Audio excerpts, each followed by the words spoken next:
Okay, so I've got a story to tell you and then a bunch of questions. Great.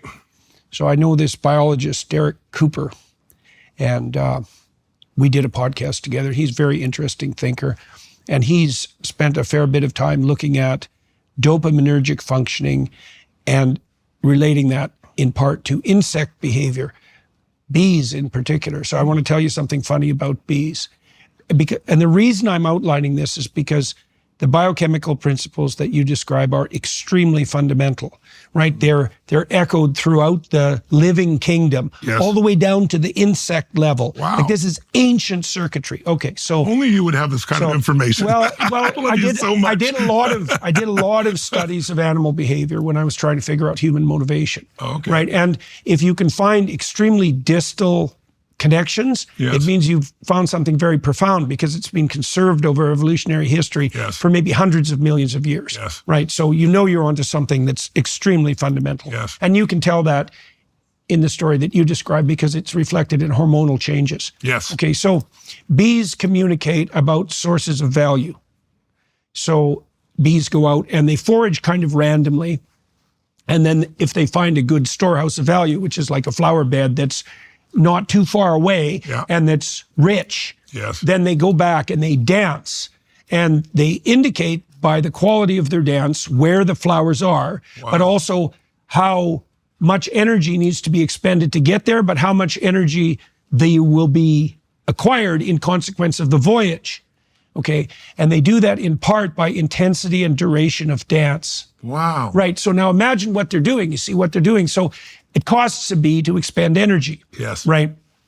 So if another bee watches the bee that's communicating expending energy, the lesson is something like, this bee is so convinced that that energy source is worthy of investigation that it's willing to risk expending energy to communicate about it. Yes. Okay, so and starting to feel like a bee right now. Just well, so you know. well, exactly. That gets the other bees excited. But it's not, as you said, it's an experience and it's not an argument. Yes. It's like the bee is demonstrating by its willing to sacrifice its energy that the end goal is worth the attainment. Okay, so that's very much analogous to what you're doing on stage. It's true. Because you're expending, you said right at the beginning, you were expending 11,000 calories in an 11-hour period, and you're able to maintain it. Yeah. So people watch that and they think, they see, and this is at a level that's so primordial that even insects can do it.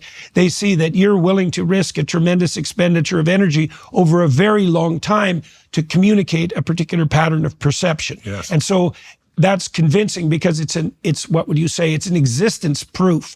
Yes. Okay, now you said some other things that are extremely interesting that I think are worth delving into. So you talked about pull motivation.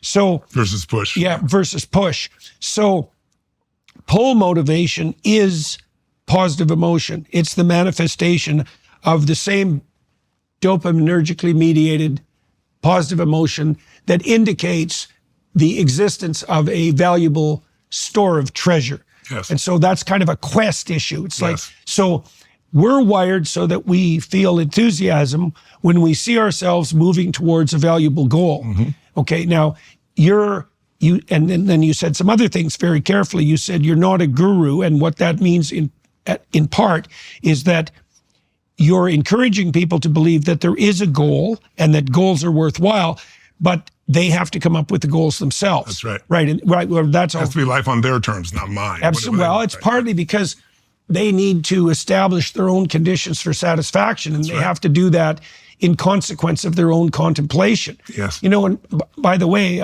you have a copy of my book here, We Who Wrestle with God. One of the ways that God is characterized, and I describe this in the book, is as the spirit of calling. Mm. Right. So yes, there's two primary characterizations of God in the biblical writings.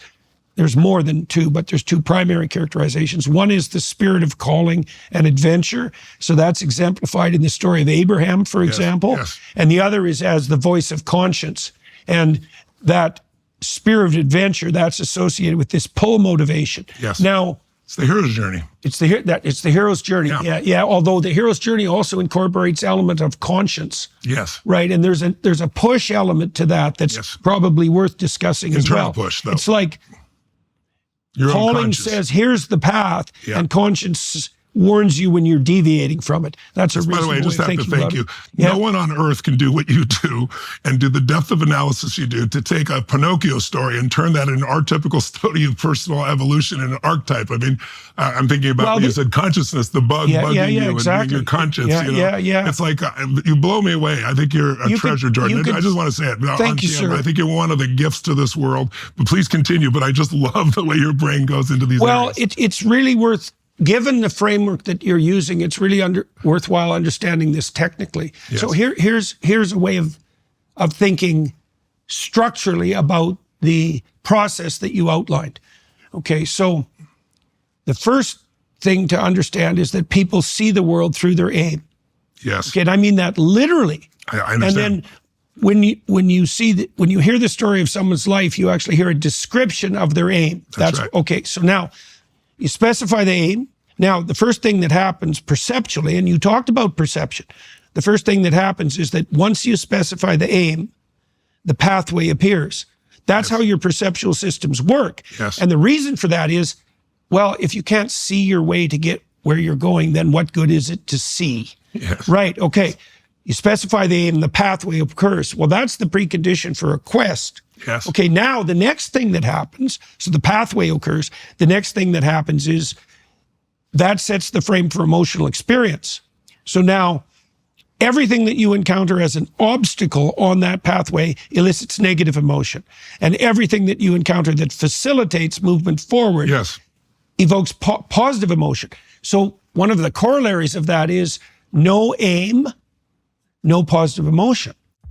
You know how everyone tells you to lock your doors when you leave home? Well, going online without protection is exactly like leaving your house unlocked, except the stakes are even higher. Sure, you might trust some of your neighbors, but what about the thousands of strangers who can access your personal data every time you connect to public Wi-Fi? Here's something that might keep you up at night. Hackers don't need fancy equipment to steal your information. With just some basic hardware, even a tech-savvy kid could potentially access your passwords, banking details, and personal data when you're using public Wi-Fi. And once they have it, your information could be sold on the dark web for up to $1,000 a pop. That's why we here at the Daily Wire are proud to partner with ExpressVPN. Both our hosts and production teams rest easy amidst their busy travel schedules, knowing their data isn't being compromised regardless of where they log on to the internet. The best part, ExpressVPN's encryption is so powerful it would take a hacker with a supercomputer over 1 billion years to crack it. Plus, it works on all your devices with just one click, making it simple and easy to use. Secure your online data today by visiting expressvpn.com/Jordan. That's expressvpn.com/Jordan, and you can get an extra 4 months free. expressvpn.com/Jordan today. Yes. Right. No hope, no enthusiasm.